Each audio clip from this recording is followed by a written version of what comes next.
How do you persuade people? If you have an idea, how do you get others on board to help you turn your idea into something real?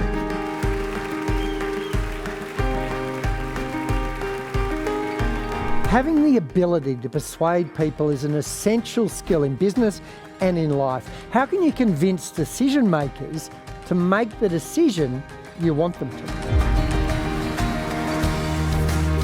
3 years ago, one of my best friends got diagnosed with the fatal asbestos illness. He knew there were 1,000 of those houses, there'd be more victims, and that none of them would be eligible for any financial assistance. How did we, with zero experience, manage to run what one ministerial advisor called the best community campaign they had ever seen? In the middle of COVID, how did we get the attention of Federal Health Minister Greg Hunt, who, let's face it, had a bit on? How did we, in less than 3 months, manage to convince him and others to change government policy?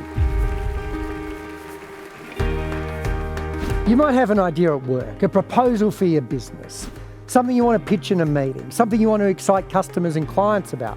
You might want to fire up your team about a new direction, or persuade your boss, or even more difficult, one of your kids about something. To do that, you need to understand the principles of persuasion and influence. You have to believe in your idea. You have to be committed to it.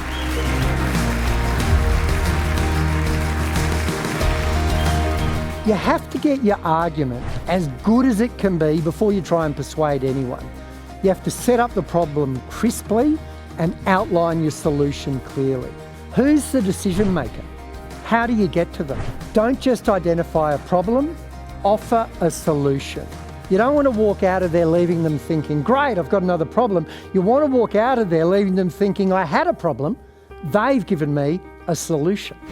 To influence or persuade anyone, you need to stand in their shoes. What do they want? What do they need? How can your proposal be valuable to them? Can you find and enlist influential people that the decision maker will listen to? In our campaign, we didn't start a Facebook page. We targeted specific people and organisations who we knew the minister would take notice of and tried to enlist their support. Pretty much every decision maker will want to know how much your proposal is going to cost. If you say, I'm not sure really, hopefully not too much, you'll terrify them.